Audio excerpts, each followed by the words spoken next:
In what many fans, players, reporters, as well as higher-ups around the game of baseball are reporting on one of the most disappointing trade deadlines of 2022, being in on the likes of Juan Soto, Josh Bell, Trey Mancini, Wilson Contreras, Josh Hader, David Robertson, and many other top names on the market. The Mets turned in a sneaky good trade deadline, despite what everyone's saying, and here's why.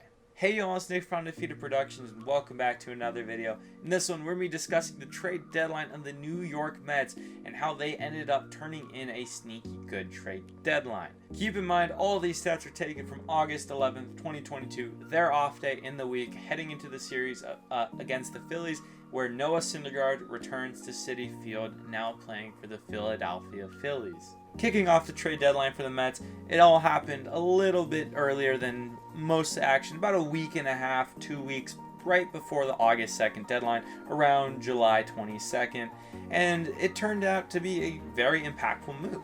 The Mets traded with the Pittsburgh Pirates, sending Colin Holderman in exchange for DH Daniel Vogelbach.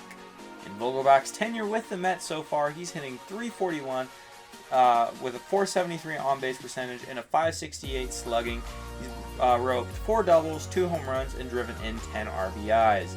Daniel Vogelbach quickly has become a folk hero in New York, and most recently on Women's Day at Citi Field, he walked up to the song Milkshake.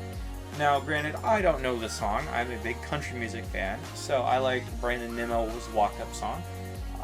But Daniel Vogelbach was said after the game, what the boys want, the boys get. So it seemed like everyone around the clubhouse loves him. He's a clubhouse man. They all wanted him to walk out to that song, and look at him now. He sure walked out to Milkshake. There was a segment in the SNY broadcast booth about this, and Vogelbach so far is gaining the likes of many fans. In another trade that the Mets had, they acquired Tyler Naquin and reliever Philip DeLeo from the Cincinnati Reds in exchange for 2 lower minor league players. In Naquin's time with the Mets, he's hitting .367 with a .387 on base percentage, .867 slug. He has 2 doubles, 2 triples, and 3 home runs. Tyler Naquin so far has been a great pickup. He's been a great fourth outfielder, which they've ended up platooning some with Mark Canha, and he has replaced Travis Jankowski on the roster. Now, Jankowski was also a big fan and clubhouse favorite, but when the Mets here, they looked to upgrade what they needed to upgrade Jankowski. He couldn't hit very much. He was a speed defensive first outfielder, and Naquin has already slotted in and provided much more production than Travis Jankowski has with the Mets. The Mets also, in a much more confusing move, traded with the San Francisco Giants to acquire Darin Ruf in exchange for J.D. Davis, Thomas Szapucki, and 2 minor leaguers that are ranked in the Giants organization. Darin Ruf, a lot more modest numbers with the Mets so far, is only hitting .333 on base percentage, .467 slug. He has 2 doubles and 5 RBIs. He has come up with some very clutch hits, however, with the Mets, and can hit righties a lot better than Daniel Vogelbach can hit lefties. These 3 moves put together comes out to a very, very respectable slash line of .347 batting average, .397 on base percentage, and a .634 slugging percentage. The 3 of them together have 8 doubles, 2 triples, 5 home runs, and have driven in 22 RBIs. Now, keep in mind, another reason that the Mets had a sneaky good trade deadline is that they traded for all 3 of these players who have already impacted their record. The Mets, since acquiring Daniel Vogelbach, have put together a 15-2 run, and they completed all these trades without hurting their farm system. Their farm system now is ranked number 5 in baseball via ESPN and their post-draft farm system rankings. Another thing to keep in mind is the return of Jacob deGrom and Trevor May to the Mets staff. Jacob deGrom brings arguably the best pitcher in baseball, and Trevor May adds another solid reliever to the bullpen. The Mets also in a move that is turning out to be a lot lesser of a move so far, and that has not paid dividends yet is they acquired Mychal Givens from the Cubs, and so far with the Mets, Givens has pitched 3 innings, given up 6 earned runs, 1 walk, 1 strikeout, and 2 home runs. He has not been very impactful with the Mets so far as which they'd hoped.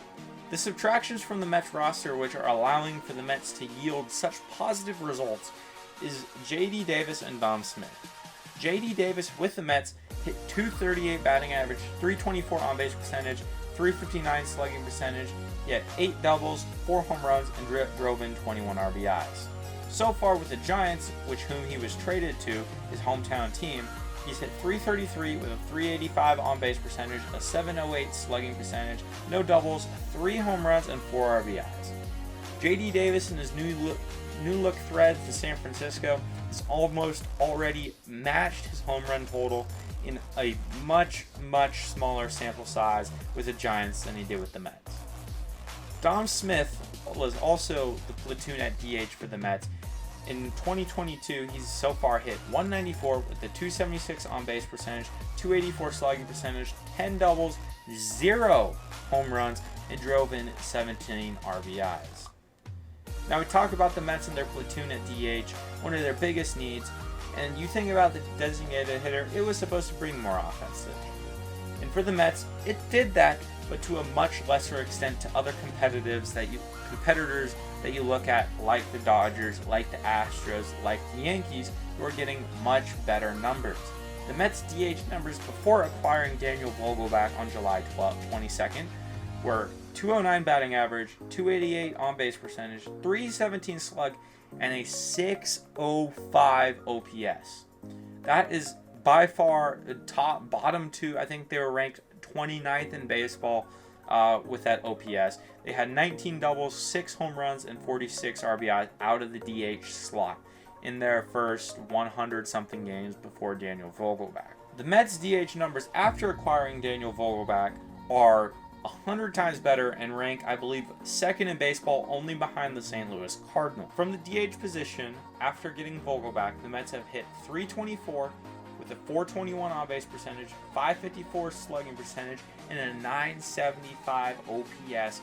From the DH position, they have 6 doubles, 3 home runs, and 16 RBIs. Keep in mind, these numbers with the 3 home runs, 16 RBIs are only 17 games worth. And the Mets have almost halved the number of production that they got from the first 100-something games that they played with J.D. Davis and Dom Smith platooning at DH. Also noteworthy that most of the Mets' DH production, the home runs and RBIs, came from Pete Alonso, who had a couple big games as a DH, as well as Francisco Lindor. So these numbers mainly were produced from the everyday players who got a day off and were playing as the DH. Another note to keep in mind that their DH numbers after acquiring Daniel Vogelbach don't include Tyler Naquin's overall numbers with the team, as Naquin has not slotted in the DH role yet and has been playing mostly left field, platooning with Mark Canha. Again, the Mets are 15-2 since acquiring Daniel Vogelbach from the Pittsburgh Pirates, and he is a big reason why the Mets have had a sneaky good trade deadline. In conclusion, the Mets were able to acquire 3 under-the-radar hitters that did not cost them very much in their farm system to keep their goal of winning now and winning in the future. The Mets want to replicate the likes of the Dodgers and the Yankees, who have not only very great and strong major league rosters, they have very great and strong minor league rosters. When there's a player able to go out, they can go out and trade them. That was a big essential want that Billy Eppler's like. He did not want to make a trade that was going to end up hurting them in the future. The Mets, of course, were in on the likes of Juan Soto and Wilson Contreras and many other top names like Trey Mancini. However, they decided to hang back and pull off smaller moves to help build up that farm system. They want to be able to go out next year when there's another big player on the market and be able to trade for them, and those moves not impact their farm system now. The Mets are a very top-heavy organization in the farm, and trading for Juan Soto would have lost basically all that room in their farm system. After their top, 5 guys of Francisco Alvarez, Brett Beatty, Ronnie Mauricio, Matt Allen, and Mark Vientos, their farm system lacks a lot. And with this most recent draft bringing in Kevin Parada and Jet Williams, as well as Blade Tidwell from Tennessee, the Mets have been able to boost that farm system, which in turn, this deadline is going to end up paying dividends when, who knows, maybe next year Mauricio builds on the strong year, his average comes back up, and his power numbers stay the same. Ronnie Mauricio is now a much more key trade piece that they'll be able to net a lot more for. Ultimately, for all the hate and criticism that the Mets got for their trade deadline, it has turned into one of the best trade deadlines out of all the teams. Other teams notable with a strong trade deadline include the Houston Astros, the New York Yankees, the Minnesota Twins, the Toronto Blue Jays, amongst other teams. The Nationals and Padres also had a strong trade deadline, and then the Nationals, their trade deadline was bad looking now, but in the future it is going to turn out to be fairly solid. But again, they did trade a generational talent in Juan Soto. While most of these teams that made trades this trade deadline are going to see results of this happen on for the next couple of years, the Mets will also see that, but in a different way. All these other teams traded for players that they'll most likely extend in the offseason and traded away prospects, and then prospect teams acquire that are going to help their big league success. The Mets trade deadline was sneaky because they acquired 3 under-the-radar names that have produced very solidly so far in their short tenure with the team, as well as hanging on to their top prospects. So essentially they're getting the star production from these 3 low-name players, and then they're going to have star production from the prospects, whom they did not trade away. Let me know what you guys think about the trade deadline that the Mets had in the comment section below. As always, hit that like button and subscribe. Thank you guys so much for watching this video, and I'll see you on the next one. Thanks for watching.